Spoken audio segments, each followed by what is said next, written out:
You're listening to Retail Disrupted, a podcast that explores the latest industry developments and the trends that will shape how we shop in the future. I'm your host, Natalie Berg.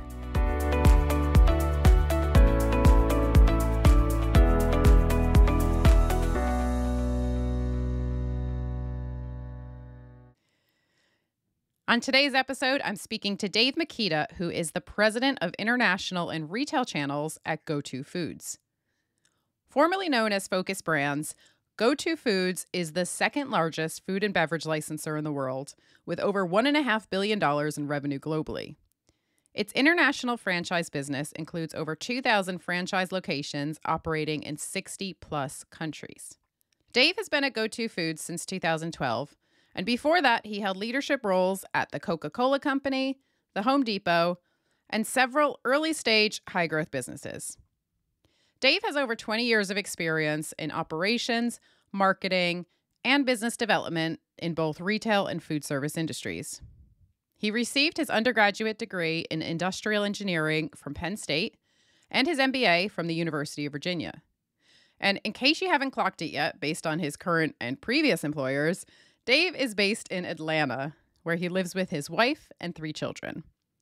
Dave, it is a pleasure to have you here. Welcome to the podcast. Well, thank you so much. I'm excited to be here. Likewise, I am really looking forward to our conversation and learning more about GoTo Foods and your strategy, and also the trends that you're seeing in the food and beverage space. For sure. So let's start out with some introductions. You have 7 iconic brands in your portfolio. They're the franchisors of over 6,000 restaurants, cafes, ice cream shops, and bakeries. Tell us a little bit more about the business, about your brands, and also about the market that you're serving. For sure. So GoTo Foods, as you said, is a portfolio of 7 iconic brands. We have restaurant brands, Schlotzsky's, Moe's, and McAllister's. And then we have snack brands, Jamba Juice, Cinnabon, Auntie Anne's, and Carvel.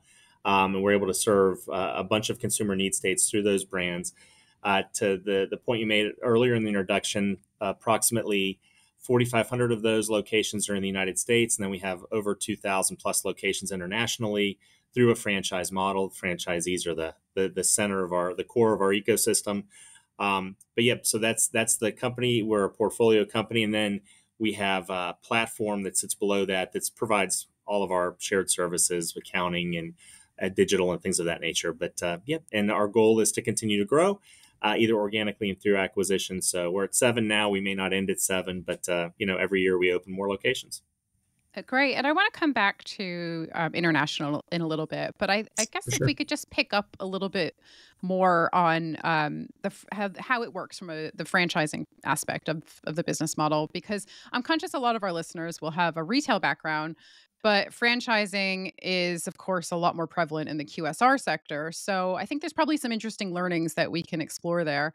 Now, I would guess that the big benefit for a franchisee would be buying power, but also, I guess, that initial support to get the brand up and running. Sure. However, I am definitely not the expert here, so I'm going to hand it over to you, Dave. What are the main benefits for a franchisee? No, and I love franchising, right? Because at the end of the day, it's all about helping entrepreneurs create a business in a more risk-free setting, right? So as a franchisor, what we do is provide a playbook and kind of a scaffolding we wrap around their business for the life of the business. So obviously when they come to GoTo Foods, they like one of our brands, they want to be part of the family and build a business on their own. We help them with all the things you mentioned: site selection, where do you help set your location, we look at consumers, we help them set up an infrastructure, supply chain, all of those things. But then once they're up and running, we have dedicated teams here in Atlanta and actually throughout the globe that help them year in and year out continue to run that business, whether it's coaching on new products, menu innovation, bringing new products in via supply chain, helping them understand their consumers. Again, they're buying a playbook, but it's not static. It is consumers change, we change our approach to help them and ultimately make them more successful. I think you can start a business on your own and kind of, it's a make or buy decision. I could do it all on my own, or I could have somebody help partner. That's what the franchise model does, but I love it because it's heart and soul. It's fostering entrepreneurism, which is fantastic. And again, we do that domestically and internationally. Now, for most of our domestic franchisees, they're smaller in nature. And then we help them grow. We have some that have, 100 locations, but a lot of our franchisees have 5, 10, 15 locations. When you look to our international model, most of our partners internationally are running countries. So, for example, our partner in Saudi Arabia runs over 200 Cinnabons, a handful of Jamba Juices, and they are a large conglomerate. So, slightly different partnerships, but it's the same business model. It's that scaffolding that allows them to be successful. We're going to come back to your business model. We're going to come back to strategy. But first, I wanted to get your take on the QSR landscape more generally. And I wanted to do this pretty early on in our conversation because, again, a lot of our listeners will be more retail focused. And I Sure. think there's probably a lot of crossover here with things like technology, automation, health and wellness, value, sustainability, et cetera. So, Dave, what would you say is keeping the industry up at night? What are the big trends or the sources of disruption that you're seeing in the industry? Well, I mean, I think job one is traffic and keeping traffic coming into your locations. We're all consumers. We all drive down the street, and any given day, you're going to see a new restaurant pop up.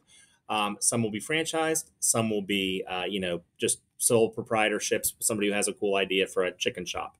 At the end of the day, it's our job, and what keeps us awake at night is making sure that our franchise partners, because again, to my earlier point, they've partnered with us to help downside risk mitigation and to grow, keeping them informed on consumer trends, new innovations, what they need to do to keep feet coming in their shop on a regular basis, coaching them on operational efficiency, everything from how do we want to handle greeting a guest to finding the best mix of products for a given area, making sure we deliver those solutions in a way that keeps customers coming in is probably our biggest concern. We want healthy franchisees. We want growing franchisees, and it starts with delighting a consumer.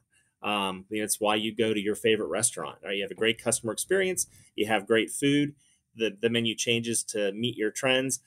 We help our franchisees do that, and that's why they partner with us because hopefully, because of our scale and the depth of experience here at our headquarters, we can provide them with tools and insights that they may not be able to get on their own. And what are you seeing from consumers? Because there are a lot of things happening right now, right? There's the need for digital, the need for, as I just touched on, value in the current climate, but also consumers are demanding sustainability. They don't want to pay for it. They don't want to make any sacrifices, but they're expecting these things from brands. So I guess from your perspective, are there any kind of overarching consumer themes that you're seeing? I mean, I love the way you just laid all that out because I think you just did you could probably answer the question as well as I could. You just laid out some of the complexities, right, that we have to help Hmm. our partners manage through with consumers. Obviously, they want high quality food. In today's time, certainly over the last couple years, value is a big piece of the equation, right? And whether or not you've got the right price points on your product, you better be delivering value so that the price point you have on your product is worth it. Certainly digital and the ease of access and simplicity, has changed over time, generation to generation. You have to have a good digital platform. You absolutely have to be able to allow people to order on their terms with a way that is quick and efficient and largely uses, in most cases, their phone. And then you've got to deliver on that order accuracy. So those are some of the things that we need to make sure we stay on top of. And again, back to a franchise model, our partners should expect that of us, right? Most of our partners don't have the infrastructure to create the newest app or to understand how to integrate that with Apple Pay or potentially what may or may not be a changing trend within the supply chain. We need to deliver that to them because that consumer is complex and they're ever evolving and they have more choices often than they have time. We need to make sure we're in that consideration set. Does that make sense? Yeah, and I like that you've called out ever evolving because it is perpetual, isn't it? It's not something you kind of do and then tick off the list. It's you've got to always be evolving, always be ensure that you're staying relevant to customers, which is Well, and easier said than done. no, and it's so interesting. I mean, we try to be as data driven as possible. It's interesting, and this is an interesting tie-in. I think if you look at the food service industry historically, and the folks that ran franchise companies, um, and you go back decades, it was largely very much operator driven. And as you look now, it's so much more insight, data driven, and you see this in a cross pollination over the last decade of who's coming into franchise companies. It's largely people who came from consumer packaged goods companies. My senior vice president of marketing spent 10 years at Procter and Gamble, right? So we're much more focused on understanding the consumer, understanding the analytics that drive their behavior, the insights, so that we can better position from a restaurant standpoint what we're delivering for them. And I think you see it in the folks that are coming to the industry and where they're coming from. It kind of shows that, we have a process, and I don't want to dwell too much on franchise, but I think it's relevant. We stood up a couple years ago an analytics and insights team here at GoTo Foods, and we have the ability to solicit immediate feedback from consumers via our apps and our receipts. So we see real time, what do consumers like by brand? Are they happy with the level of service? Are they getting the right level of variety in the food offering? Is the value there? So we can adjust real time. That level of sophistication, it wasn't there 10, 15 years ago. It has to be there now for us to remain competitive. Now, as I said at the start, GoTo Foods has been named the second largest food and beverage licensor in the world. What do you think has contributed to this accomplishment, and how do you plan to continue to beat out the competition in the long run? So that's a great question. So I think, it's taken time. We've been at this for over 15 years. And I think it starts with, at a macro level, we obviously are a franchisor. Franchisees are the heart and soul of our ecosystem. However, we believe that being a world-class builder of brands, you have to be omni-channel. Your brands have to be at the occasions that are relevant for consumers, in the format or package that is relevant for them for that moment in time. And that may or may not be in a mall, an airport, or at a brick and mortar location. So if we're going to have world-class brands, then we have to allow ourselves the flexibility to be there where meet consumers where they want to meet us. And I think that lens has helped us as we look to this type of a business model where we are omni-channel, and licensing is a big piece of that. Now, I'll pause for a second because the term licensing is technically accurate, but I think what we do is much broader than selling a logo to put on the hood of a NASCAR. What we do from a licensing standpoint, we have a standalone business unit that has dedicated business development people who go out and work with partners like Yum or Subway or General Mills or Nestle to understand how we can share our brand equity to help them reach their goals.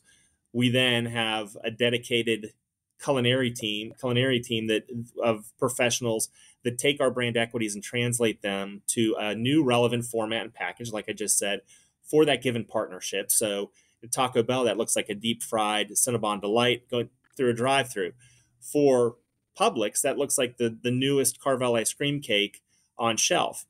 We help translate those brand equities to new formats for the occasion, and then we're off to the races. So our licensing division, which was just ranked the number 2 largest with 1.5 billion in sales globally, I think we've been successful, to get back to your original question, because one, we look at it as a way to build world-class brands. Two, we've invested in an infrastructure to do that effectively with blue chip partners. But we never lose sight of the fact that the emotional connection for these brands is made at a brick and mortar. So whatever we do multi-channel has to be accretive. We can't put a product out there that's going to take away from an occasion in one of our locations as a franchise, because that's where we want to keep driving people back to, because that's that emotional connection. Yeah, and I'm glad that you touched on licensing, because I think the lines between retail and food service have been blurring for a long time now. And I know that GoTo Foods has taken part in a variety of retail collaborations with, as you just mentioned, Carvel ice cream cake sold at the big box retailers. And I have very fond memories growing up and getting a Carvel cake for my birthday. So, I love it. but you also have Auntie Anne's frozen pretzels at Walmart, pre-packed Cinnabon donuts at 7-Eleven, Cinnabon delights at Taco Bell, Cinnabon mini rolls at Pizza Hut, and so on. So I think it's clear that collaboration, both with retailers and other food service brands, is an important part of your strategy. But how do you foster and maintain these partnerships? So it's interesting just to take a step back when you look at this line of business, right? So for the franchise system, we need our franchisees healthy and happy, but we've created a base of 6,500, close to 7,000 locations, growing at a good rate every year. And that base is there every year, and you just keep fostering it, you keep watering it, and it grows. And if you're doing the right things, everybody wins. Our multi-channel business, all of that business has to be re-won every couple years. These are not evergreen contracts. If we're not delivering from a brand standpoint, we're lucky enough to be going on, I think it's year 13 with Taco Bell, one of our key partners.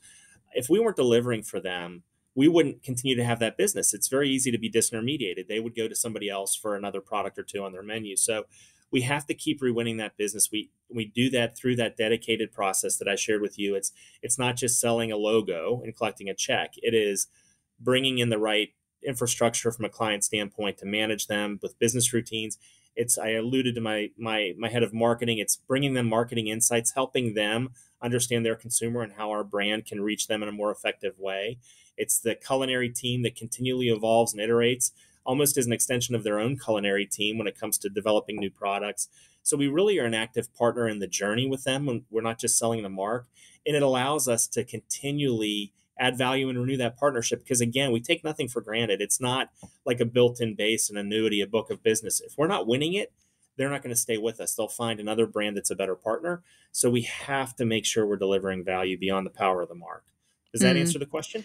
Yeah, yeah, absolutely. And I'd like to stick with the theme of grocery and CPG or Sure. FMCG, as I should say for my European listeners.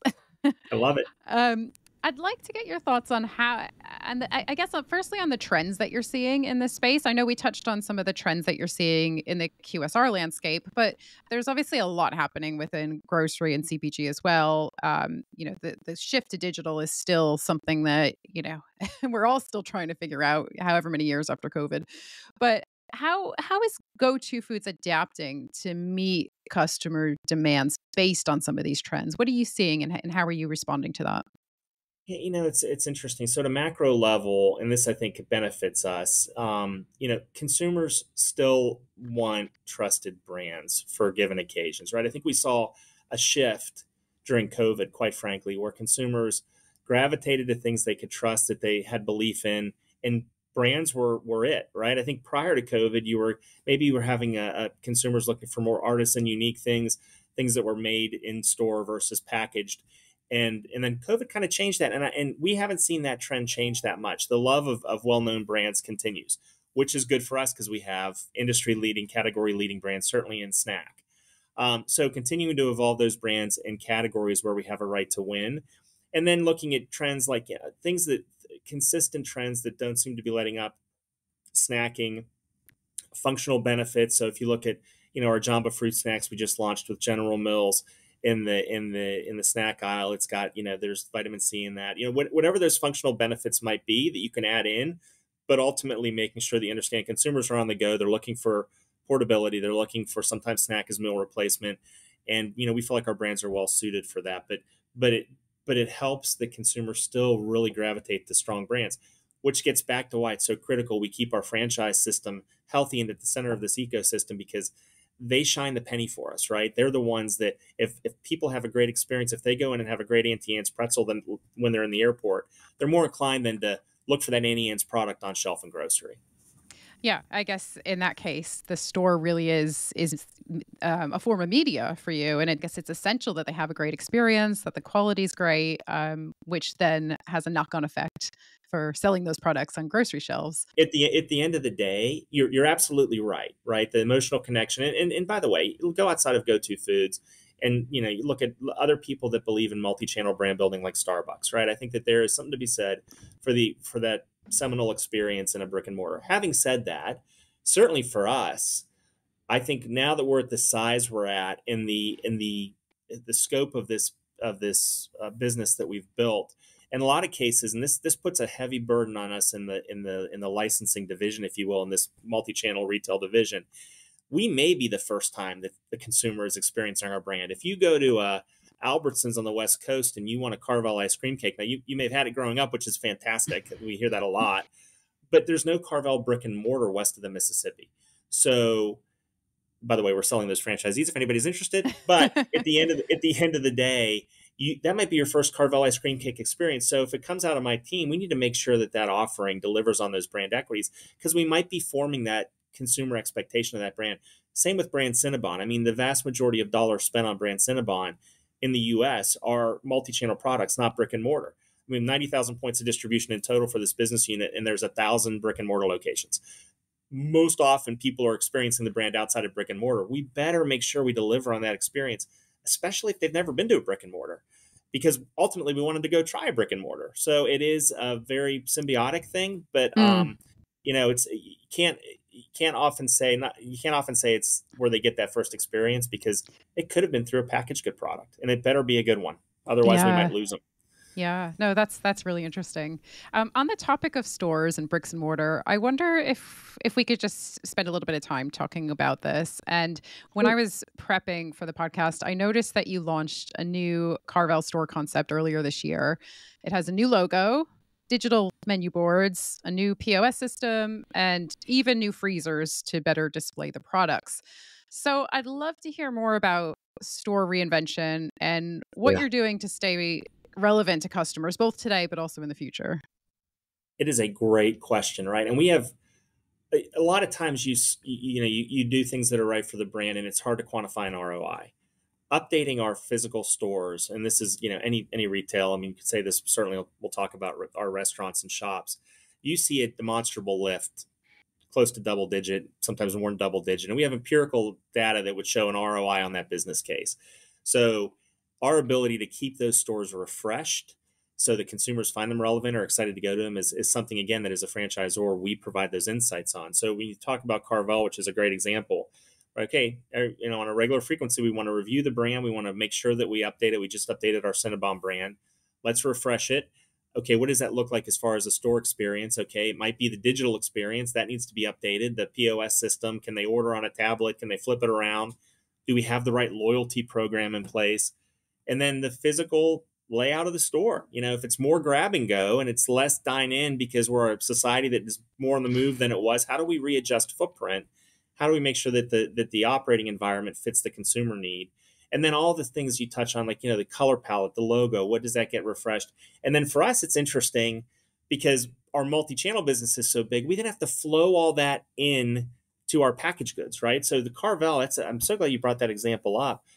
Carvel, we reimagined the brand, we redid all the logos, we redid working on refreshing the stores, and we help our franchisees do that, and incent them to do that. Well, then Carvel, I think our Carvel ice cream cakes, last check, we had 6 of the top 10 ice cream cake SKUs in the nation are Carvel ice cream cake SKUs. Again, it's massive category for us. Well, we need to get all those boxes updated. We need to work with Rich Food Products, who makes that product for us, and flow in new packaging and make sure that all that fits. And in the case of Carvel, I've got to make sure that all the delivery trucks in the Northeast are rewrapped because we have DSD delivery in the Northeast. So I need to make sure the trucks are updated. And for Carvel, in a lot of cases, in retailers like Publix, we pay for the cold vault. So the cold vault has logos. So it's an ecosystem, and it starts with the store, but you've got to flow it through every consumer touch point so there's not dissonance and the consumer says, oh, I recognize that brand, and it plays off one another. So it's a little more complex, I think, than if you were just single channel brick and mortar. That would be a lot easier. Yeah, yeah, I can imagine. But Sorry, I might be long winded on that one, but no, we're no, living it right now. So that's really interesting. But on the topic of branding, I've noticed that you're pretty actively pursuing co-branded spaces, and I just wonder if you could talk to that in a little bit more detail. So, what are the benefits of putting, say, a Cinnabon and a Carvel under the same roof? it's all about consumer choice and capturing more occasions. If you think of a consumer, you can think of it as 21 occasions in a week as far as meals, and there's, different day parts or share of stomach, however you choose to articulate it. We want more of that. And by having multiple brands co-located, you get operating leverage. I mean, the operator nerd in me would say, oh, look where all the synergies are for that franchisee. Ultimately, again, these are sole proprietorships or franchisees. It's not GoTo Foods, but we provide a model where they can get their dollar goes further because they have multiple brands in the same footprint.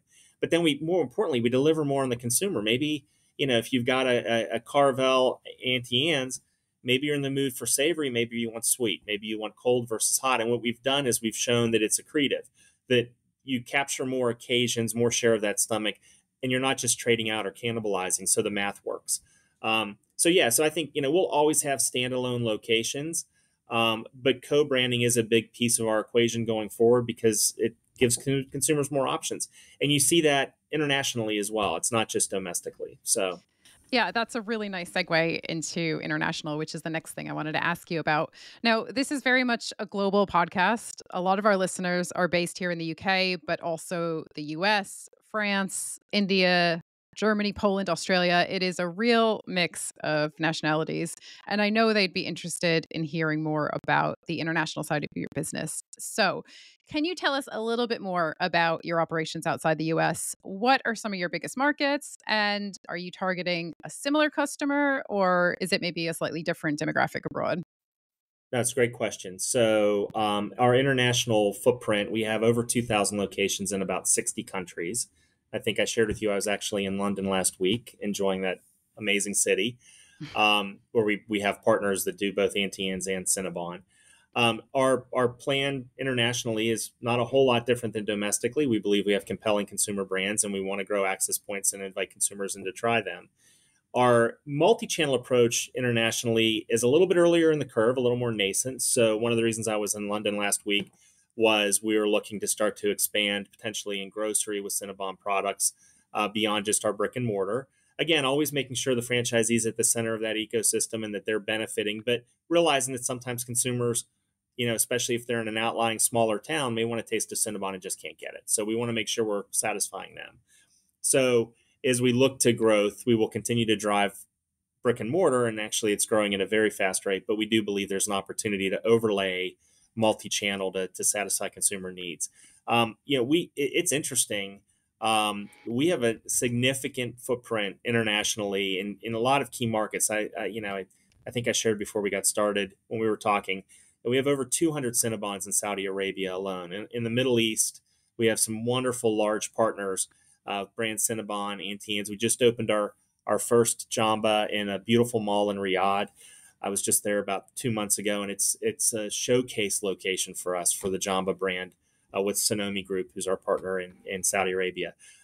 We have hundreds of Auntie Anne's in the Pacific Rim, in South Korea, and Thailand, and the Philippines.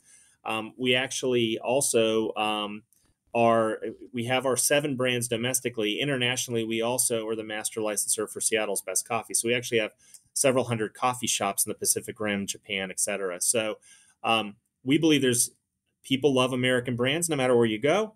It starts with a quality product. It's not just the brand, but if we can deliver quality for those consumers, we believe there's room to grow. And we do believe we can accelerate that growth through multi-channel retail, not just traditional brick and mortar. Yeah, I wanted to ask you a follow-up question here because I think the challenge running a global retail business or a global food service business is it's always about getting that balance right because you need to maintain operational efficiency at scale, but at the same time you need to ensure that you're adapting to local preferences, right? So I think that's the big challenge because you're not going to have much of a business if you're hemorrhaging money, but also you're not going to have much of a business if you're not relevant to customers. So I'd love to get your thoughts on this, Dave. How do you strike the right balance here? So it is a challenge, right? And I think especially in emerging markets where we're just starting out, it's a little bit harder to get those economies of scale. I think to open 10 new Cinnabons, and I'll go back to Saudi Arabia just because it's an easy example, or anywhere in the Middle East where we already have a footprint, we have supply chain established. There are people on my team that live in Dubai, that live in Egypt, that live in Morocco. We've got an infrastructure, and we've got great partners. That's an easier equation. When you're looking to, hey, we're going to open now in Kazakhstan, that's a new market, right? How do we lay that track? We have to be thoughtful. We have to find the right partner. They have to understand that it's a little bit longer burn. We still understand the market. We still have people with experience. We understand partners that can do work for us there. But the economics are a little bit different out of the gate till you start to get that operating leverage. And I think it's understood that that's the curve we move down. In international markets, we are typically targeting, and I've touched on this, larger partners. Our model, we look for somebody who can take an entire country and help us grow it, or a big chunk of the country. So they tend to be well established. They're not individual proprietors who may be starting their first brick and mortar. If you look at Sonomi Group in Saudi Arabia, they're the largest operator of malls. They have multiple retail brands. So for them, they can afford to spend a little more on the front end, knowing that it'll grow on the back end. And that's typically how we do this. So our partners are funded enough they realize it's a long game and they have a vision that it'll grow over time. Doesn't change the fact we still have to provide the same level of scaffolding there that we do everywhere else. We have to give them consumer insights. We have to give them relevant brands. We have to give them supply chain. And, that's what our local regional teams do. If you go to a Cinnabon in Japan, that roll will be less sweet than a roll that you would have necessarily in Saudi Arabia, because local palates are different, and we need to understand that, and we need to help develop for that. Auntie Anne's in Hong Kong sure as heck better feel like an Auntie Anne's for somebody who knows the brand, because they expect it. They're buying that known commodity. But Mm-hmm. man, it looks and feels a whole lot different because we had to deconstruct and reconstruct it for that environment. And by the way, some of their number one sellers are cream cheese filled pretzel sticks. You wouldn't even find that on the menu in an Auntie Anne's in the Park City Mall in Lancaster, Pennsylvania. But boy, they sell a heck of a lot of them in the Pacific Rim.